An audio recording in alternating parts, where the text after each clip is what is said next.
All right, Mr. Mark, I'm going to give you another lesson today. Just thought I'd film this real quick. So I'm running my second pass on this piece. And sometimes what happens, and you're probably familiar with this. So I did this pass on this side. Everything was good. Flipped it over, started running this pass on this side. Doing good, doing good. And then when I got to this, let's see, it was right here. Okay, so that was my last flake. And as you can see, it ran out and it stopped right there, and it wasn't very wide either. Okay, so this is a first pass flake scar. Okay, and then that's a first pass flake scar. This is my second pass flake scar, and this was my second pass, and this is the one that kind of took a shit on me, so it didn't run all the way out. So it did two things. One, it stopped short, it messed up the pattern, but it also left this ground cut mark surface. This is from when this was sawed into a slab. Now when this happens, you know, so these were my deltas that I was going off. So second pass flakes I was hitting in between the lines. So that's the one that screwed up. This would have been my next one. Boom, run a flake. Next one, boom, run a flake. Boom, run a flake, so on. I've actually already started working on the tip, but anyways, so these are my last two flakes. What am I going to do here? Well, there's a little trick you can do. So what I did, I went back and I reground the deltas. All right, again, this is the flake that didn't work out for me. So I reground these deltas right here. All right. In fact, I may even grind them a little bit more. But I'm going to come back in here, since this is second pass flake scar here, first pass. I'm going to come back in and I'm going to do another flake right here. I'm going to run that and knock out this surface right there. Take that out. And then depending on how that works out, I may run another flake here too. So both of these deltas, I'll run a flake off of them.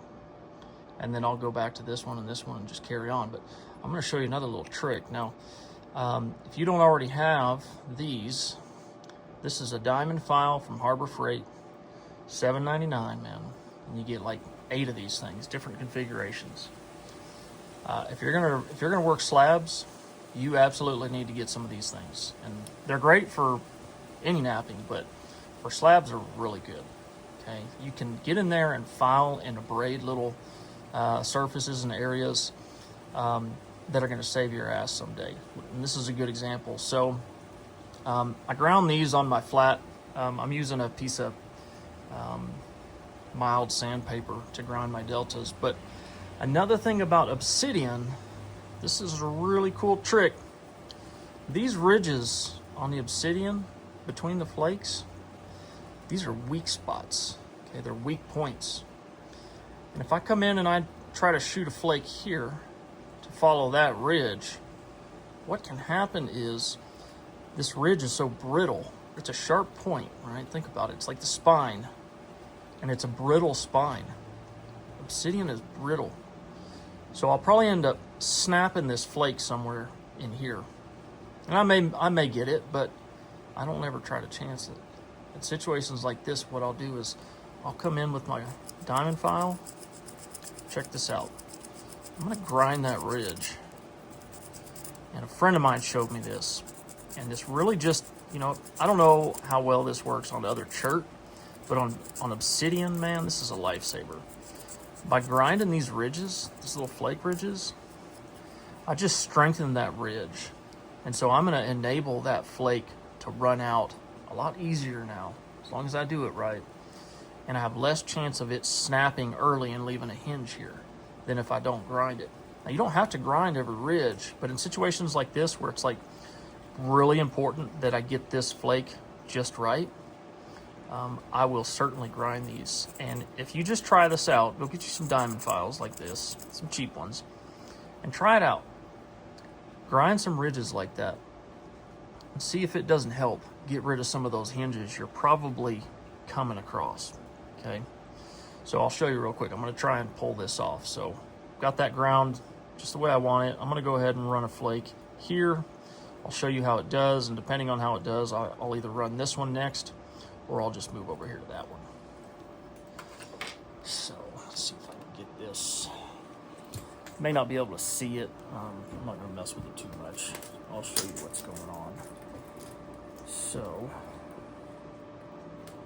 I want to hit that right there.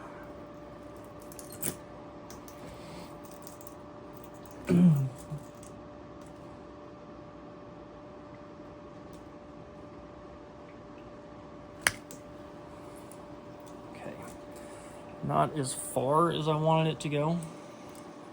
Okay, it kind of dished out on me, but it took the second one off next to it, so I don't have to worry about that one. I'm gonna go on and jump straight to this one, and I'm hoping when I pull this flake, it's gonna take that surface off too, and it'll leave me a clean surface.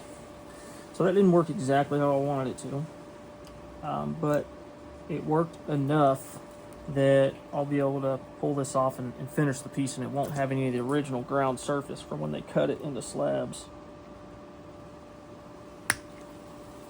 All right, pretty much got it. There's a little area left. Not too worried about that. I can come in with my little, where is that tool? Let me see if I can show you that. I keep this thing, and I'll keep this sharp, like almost needle tip. This is actually an antenna for some kind of equipment, so it's really hard, strong steel, and I'll keep this real sharp, and this is great for picking those little nail hangers off of stuff that you can't quite get with your fingernails without scratching up the surface. So I can come back and probably get that with that. But yeah, so that's all that's left, and I can even do a third pass on this edge to even everything out and try and get that. Go ahead and finish this. And you get into a rhythm when you're doing this stuff, so stopping and setting the camera up and talking and everything wasn't the best. I'm not saying that's why I screwed it up or it didn't work out perfectly, but just so you know, like when you're doing this, you'll find yourself getting into a rhythm and try and do everything you can to stay in that rhythm, because that rhythm, that flaking rhythm, that's how you kind of get in your groove, man, and that's when you do your best work.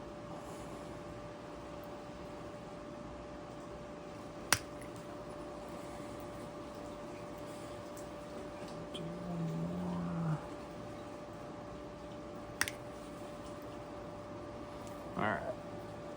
Now, since I'm just getting back into things, I'm pretty happy with that surface right there. I'm not too worried about that. A little bit deeper flake and that little bit of grind on the surface. I can probably get that when I come back and do my edge work.